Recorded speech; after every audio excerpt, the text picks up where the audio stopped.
What's up, y'all, and welcome back to Found Bytes, a game review series. My name is Brian, and I'll be your host. If you don't know about us, we're all about testing out and finding small, high-quality video games. This is a podcast that aims to respect your time and money as a gamer and a consumer by sifting through storefronts and sales to find the gems that may be worth your precious resources. If you're interested in reaching out or helping out, feel free to email us at foundbytesgrs@gmail.com, tweet at foundbytesgrs, and also rate and subscribe to us on whatever podcast feed you're using. And we're now on YouTube. So if you or someone you know prefers to listen to shows on YouTube, please recommend them Found Bytes GRS on YouTube. But enough about the show. Let's get into our next game.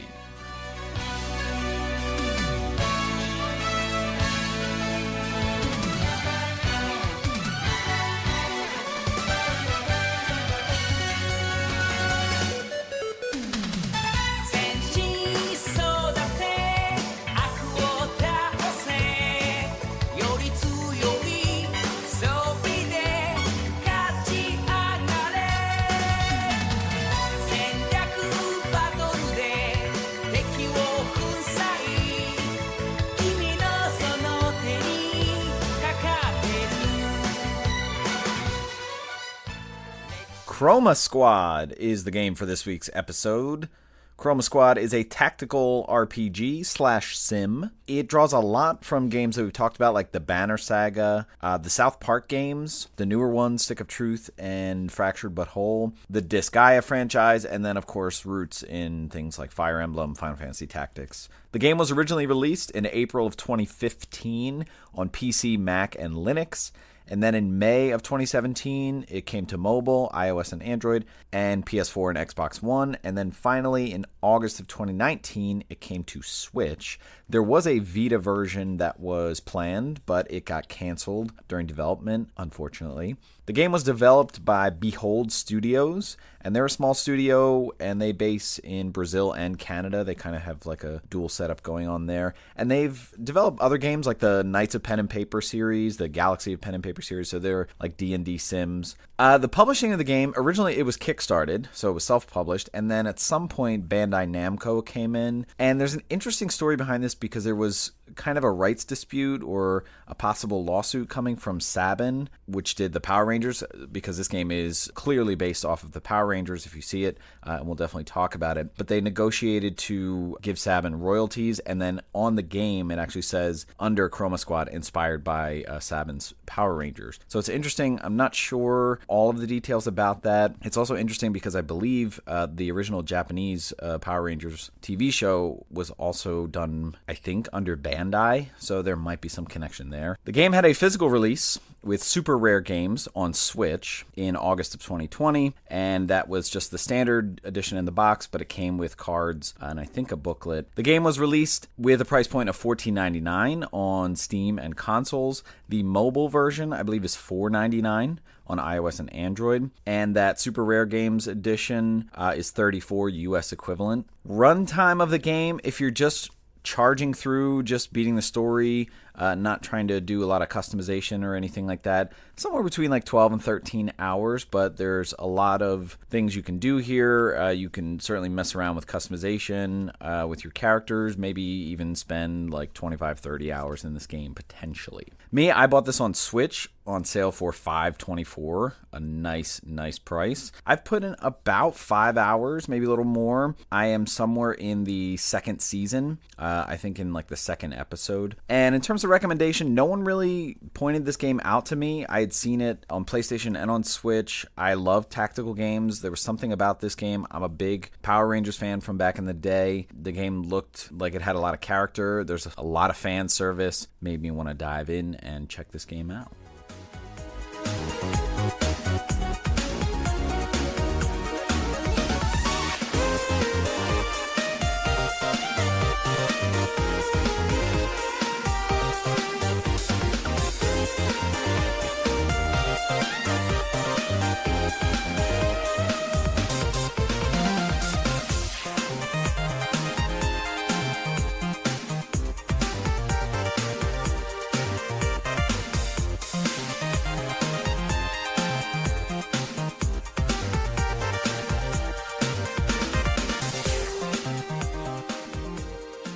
All right, let's talk gameplay for Chroma Squad. So this is a tactical RPG, and we'll talk about the different facets. Obviously, that will involve battle, the customization of your characters, and then also the sim elements that make this game super charming. So let's start with just some basics. When you're playing this game, it's going to be a top-down isometric view, pretty much always in battle, and also when you're in your hub. Every button on the controller is used, and I am playing this on the Switch. Sometimes my hand may have cramped a little bit, but I think that's just me and the Switch. But you'll be like cycling through things, whether on the R1 or L1 or R2 or L2. When you're in the hub, each button is going to have like a different window or a different thing that you can go to. There'll be a lot of on-screen options, and if you're playing on the Switch, you can do touchscreen. You're pretty much going to always be back at your hub, and this is where you'll be able to do pretty much everything except obviously go into battle. So you'll be customizing your characters with armor, equipment, and abilities. You'll be upgrading the hub. You'll be customizing different things that the hub can do or look like or give benefits for. You'll be going to the shop, getting weapons, armors, and materials. You'll be crafting, and then some other advanced options. But let's talk progressing in this game. Going into the battle is like episodes. So you're going to record an episode, and that's basically you going into a battle level. So when you're not in the hub, you're going into an episode and you're going to do a tactical battle. And when you look at what's coming up on the next battle, you'll be seeing a description, you'll be seeing like bonus things and main objectives that you have to do. But basically when you go into battle, you're just going to have to defeat all the enemy. Now, what's interesting is when you choose to go into the episode, sometimes you'll have multiple options. It'll be like you can do this one first, or this one first. But the thing is, you're going to have to do all of them. So the real agency is just like what order you go into them. Some of these quote unquote episodes are in successive parts. So it's like you would go in and do a battle, and then you'd have to like go on to another battle and then another battle. And it tells you like, oh, this is a 2-part or this is a 4-part. So if you want to do the single ones and maybe bolster up your characters and then go into the multi-part one, you can do that. And then once you finish that battle, you'll go back to the hub, and you'll get rewards from that battle. These rewards will be like money, fans, some dropped items, which are materials, and then you'll kind of start the cycle all over again. And so when you go into battle, it's an episode, and there'll be seasons. And so what you're going to find out pretty much right away is that this is like kind of filming a TV show. And each season is going to be, I think, like 4 to 6 episodes. And then the last episode is going to be the quote-unquote finale, and it's going to have a bigger payoff of your rewards. But what's interesting about the seasons is that as you progress into the second or third season, you'll start to unlock ability tiers for your characters and also different upgrade options for your hub. So let's talk about your characters, because this is a tactical role-playing game, so you're going to have characters, and you're going to have 5. And what's going to happen is at the beginning of the game, you're going to choose who those 5 are. You're going to be like looking through actor portfolios, and they're going to show various stats and how they're distributed, different quirks that they have, and different bonuses that they might get, and you're going to put them in the different roles by hiring them. And you're going to assign them to a specific class. So you're going to be able to get 5 characters,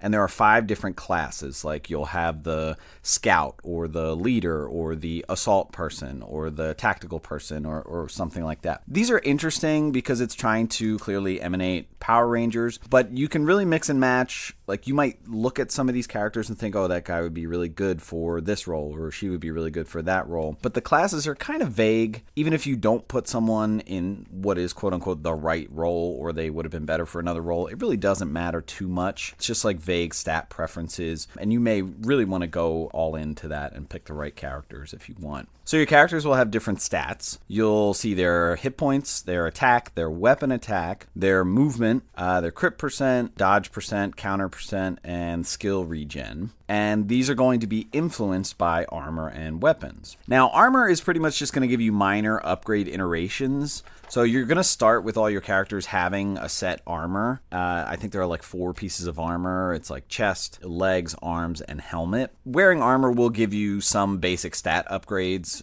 depending on what the armor is. It might upgrade your health. It might give you, a higher crit percent or anything like that. Weapons, when you get them, they're basically just going to give you battle abilities. And armor and weapons you can buy from the shop, or you can craft them. Now, I'm not sure the consistency of like when higher weapons or armor are available in the shop or available to craft, but I think as you progress into different seasons, you'll get like higher tier things available to you. Crafting is interesting in this game. So when you go into battle and when you're going to defeat enemies, you'll be getting materials. So like when you kill an enemy, like you drop its HP down, like the enemy will disappear and like an item will appear and it'll say like, oh, you got duct tape or you got this or you got cardboard or something like that. Those are the materials that you're going to use to craft certain things. And you can also recycle your old equipment. So once you get a better sword or get a better helmet or equip a better gloves, you can see if any of your other characters might be able to use those gloves. And if not, then you can recycle them and get some of those crafting materials. You can also get crafting materials from buying loot boxes. Now you're not spending real money, it's money in the game. And these are really cool because if you feel like you're really close to crafting something, you can buy like a $200 or $400 one. And so these work out to be like a nice alternative if you feel like you're not getting enough materials from battle or recycling. And then there'll be some advanced hub options as you progress into seasons. Like you'll get a mech, much like a Zord. You'll be able to upgrade it, much like you'll be able to upgrade your character's armor. And then you have these sim elements. So what's interesting about this game is that you are managing a TV show. And so your hub is actually your studio. When you finish a battle or an episode, you're going to get rewards for that, and that's going to be money and fans. Now, fans are converted from your audience meter in battle, which we'll talk about in a minute, but both of those things are going to drive what you're able to do in your hub and how you're able to upgrade. So let's talk about upgrading your hub. When you're in the hub, you can click Studio, and basically what you're going to be doing is spending money initially and per episode to upgrade specific things in your studio. And this is going to have positive consequences for your characters, for how you gain audience, for maybe the amount of item drops you're getting in battle, and you can also upgrade the hub to allow for more upgrades. Marketing is a big thing in this game. One of the things you can do in your hub is hire a marketing firm. And these marketing firms are going to have specific activated abilities that you can quote unquote activate to give you more money, to give you more audience during the game, to raise the rate of audience conversion to your fans. And how this works is as you're going into episodes and going into battle, you want to fill up the audience meter by doing things that the audience is going to love, and then as the episode ends, you're going to get a certain amount of money and a certain amount of fan power for how well you do in battle. And this fan power is going to be used to activate abilities from your marketing firm. So you may be able to increase the amount of fan power you're getting each episode. You might be able to increase the amount of money you're getting each episode. And as you get more fan power in the game, you'll think, okay, I should probably hire a better firm, and they might cost more money,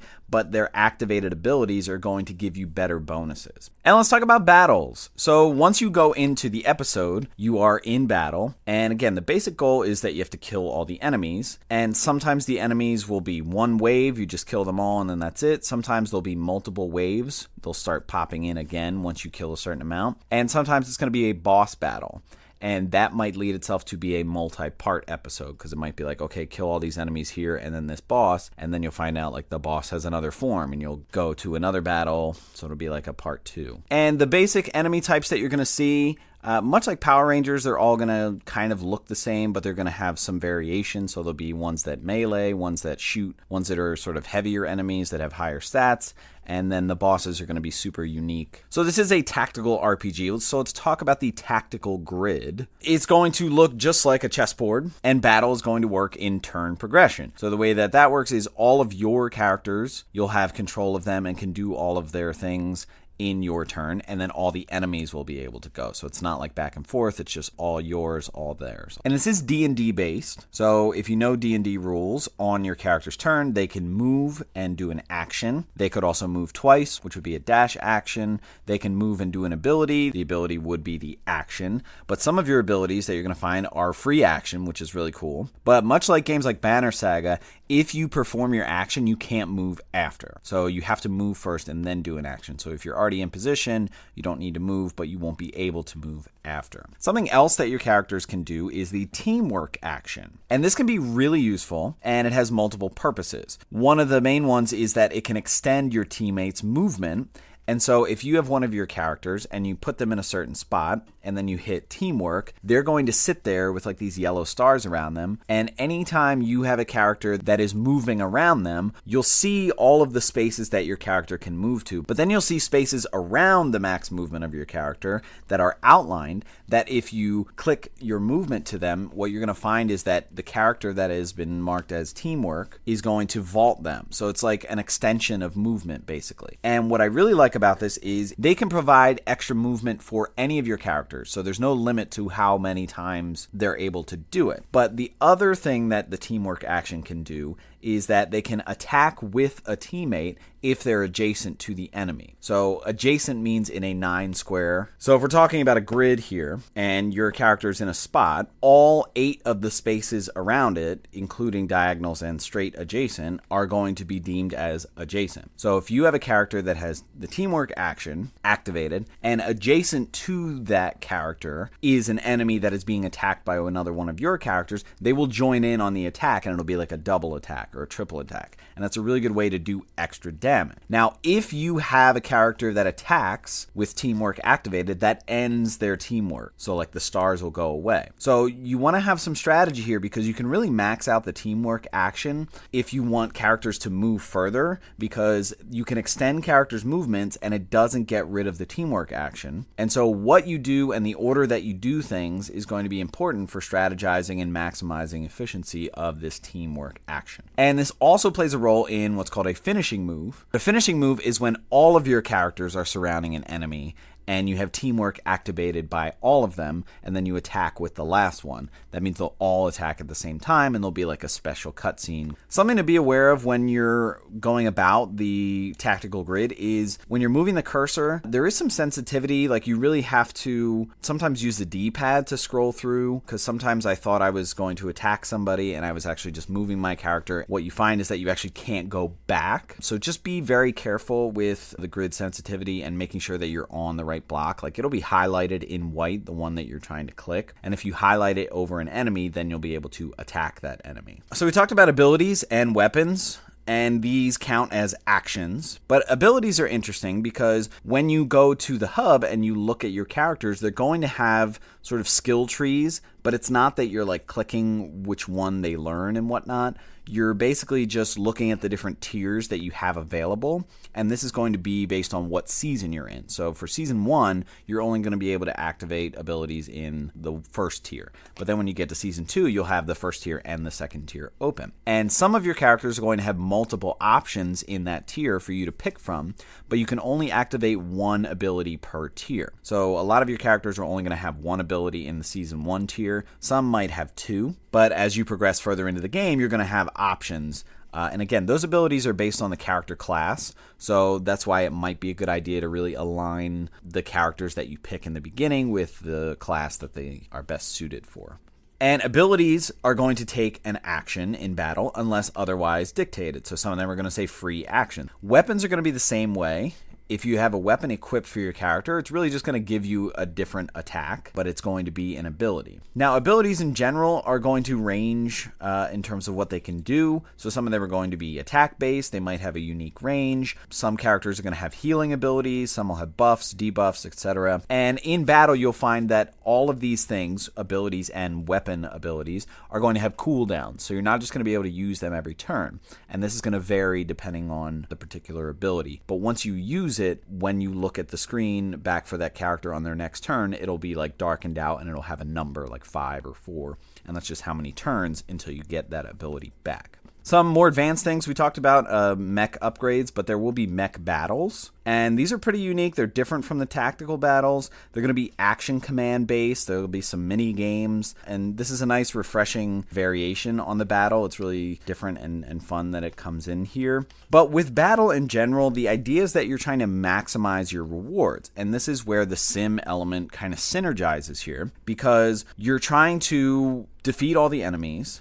but you're also trying to kind of take some common sense from like, oh, this is a TV show, so you are also trying to show off for an audience. So you want to think that way, and you want to do things that the audience is going to like. And the game will tell you this because certain things are going to negatively affect and certain things are going to positively affect. So something like losing your teammates, like if a teammate dies or goes down in battle, the audience isn't going to like that. So a lot of times you want to make sure that all of your teammates stay through to the end of the battle. Sometimes the finishing move is going to be a big thing, but if you use it before it kills somebody, like if you use it and it doesn't kill the boss, the audience is going to kind of negatively react. Some other things, like you'll see when you go into the episode, there'll be director's notes, and these are like the side objectives or the optional objectives where it says like do X amount of team attacks or win in 4 turns or something like that. And if you complete those along with the main objective, which is just killing all the enemies, you'll get sort of extra bonuses in your rewards. When you're in battle, a lot of this is going to be measured by the audience meter that's at the top of the screen. And so you'll know when you do good things because it'll be like plus this because you did this just right as you do the attack right on the screen.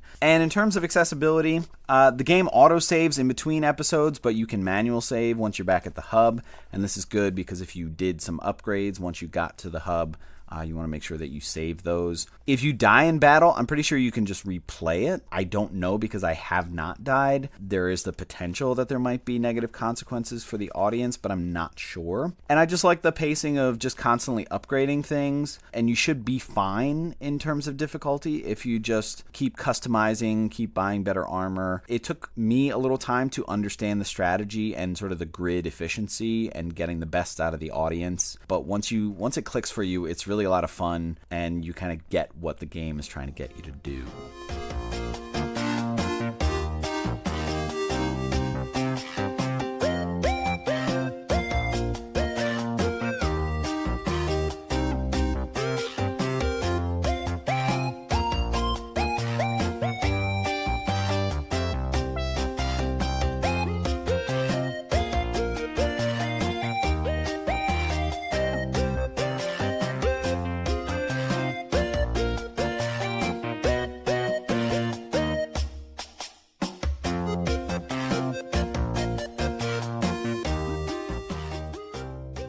All right, let's talk about the vibe of Chroma Squad. So, like I said, this is clearly an ode to Power Rangers, and it has an interesting skew to it because you're not just playing a Power Rangers game, you're actually playing a TV studio sim.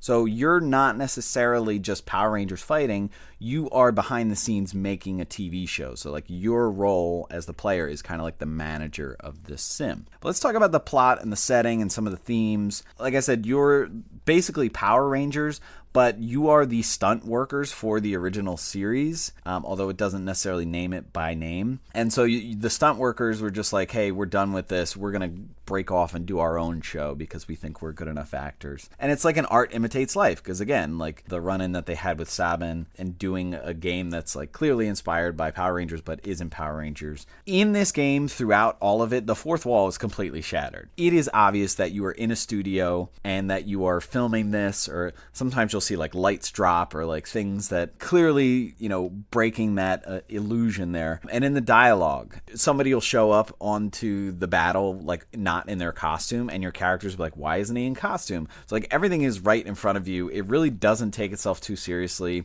It breaks that illusion, but it makes it really funny and charming. There's this back and forth. Sometimes the visual effects will work, sometimes they won't, but when they don't work, like the characters comment on it, and it's like live, and it's like there's a recording, so it's like I don't know how the show, quote unquote, is being edited, but there's definitely a lot of breaking. You'll definitely see the cameras and like the staff around in some battles, but with all of that, it's really up tempo. It's really silly. It's really charming. There's something about all of the charm of being like, hey, like this game is knowingly being silly and knowingly like a knockoff and knowingly all of this stuff. But I think it just works really well because it embraces it all. And it has some quick wit. The dialogue is really funny. When you do an action or when you have a conversation, like you'll see the characters like have a dialogue bubble pop up if it's just like reactionary or like a side comment. And it's really quick how it comes up like right away. Like something happens, like you'll do an attack and your character will be like, that didn't go really well, or something like that. And it's obviously high energy because they're trying to be superheroes. So like everything is like, yeah, let's go, let's do it.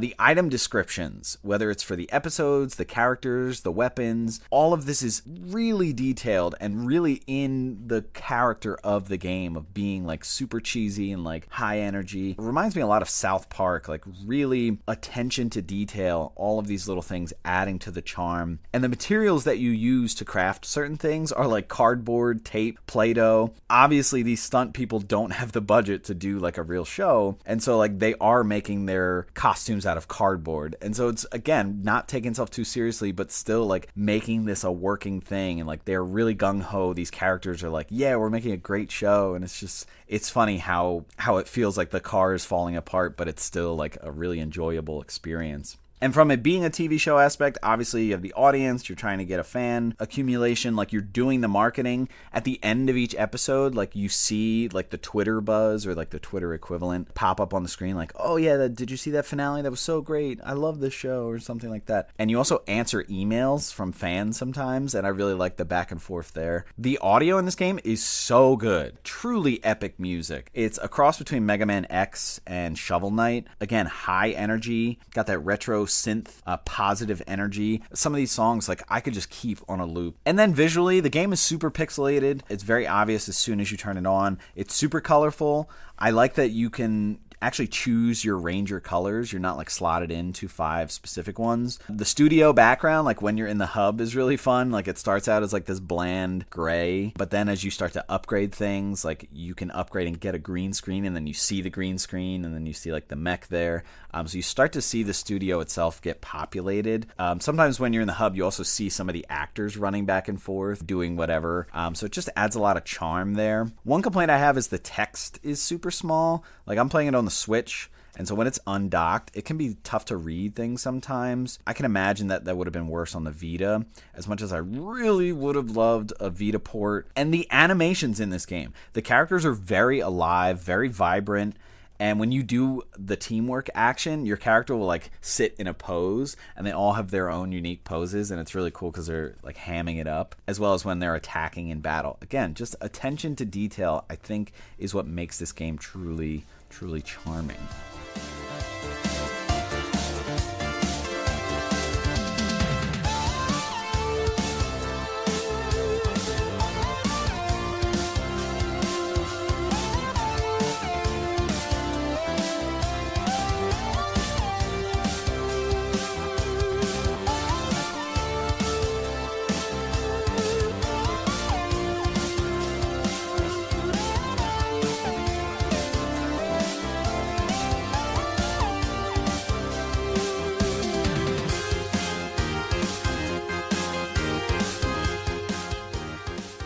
All right, let's wrap up the conversation about Chroma Squad. This is such a charming game. As I was playing this game, I'm constantly smiling. I'm constantly getting entertained by what's in front of me. It really has the same energy as like Saturday morning RPG, just like positive, just really fan service, especially if you're a Power Rangers fan. And what a concept this game is. Like not taking itself too seriously, clearly breaking the fourth wall, but using that as part of the game. Like you're combining a tactical role-playing game with like a TV show sim. Like you are managing a TV show, and so you're managing marketing, you're answering emails, doing things like that. What you can do with your characters and the upgrades of your studio, there's a lot of depth, there's a lot of customization, and I find that really fun. Like, I like Sims. I'm a big Stardew Valley fan, all the way back to Harvest Moon. Like, I love Sims. I love different things that I can customize and make it my own. And so this game really brings a lot of that, and I really dig it. Some possible sensitivity issues with the grid. Really take your time when you're planning your battle or where your character's going to move. There were definitely a couple times where like I moved somewhere and I didn't mean to do that. And the tiny visuals when in handheld mode on Switch. This is on Steam, so maybe the Steam Deck might have similar issues. It could just be me. I'm getting old and my hands aren't what they used to be. In terms of value, $15 for this game I think is great value. It's a great price point. If it's ever on sale, I think it's an absolute steal. Whenever I've seen it on sale, I've seen it for like under $8, which is like a no-brainer. I think this is a great bite-sized tactical role-playing game with a lot of depth and so much entertainment, and so I highly recommend that you play this game. Alright, that's going to wrap it up for this episode. Stay tuned for our next episode to see what new game we found for you.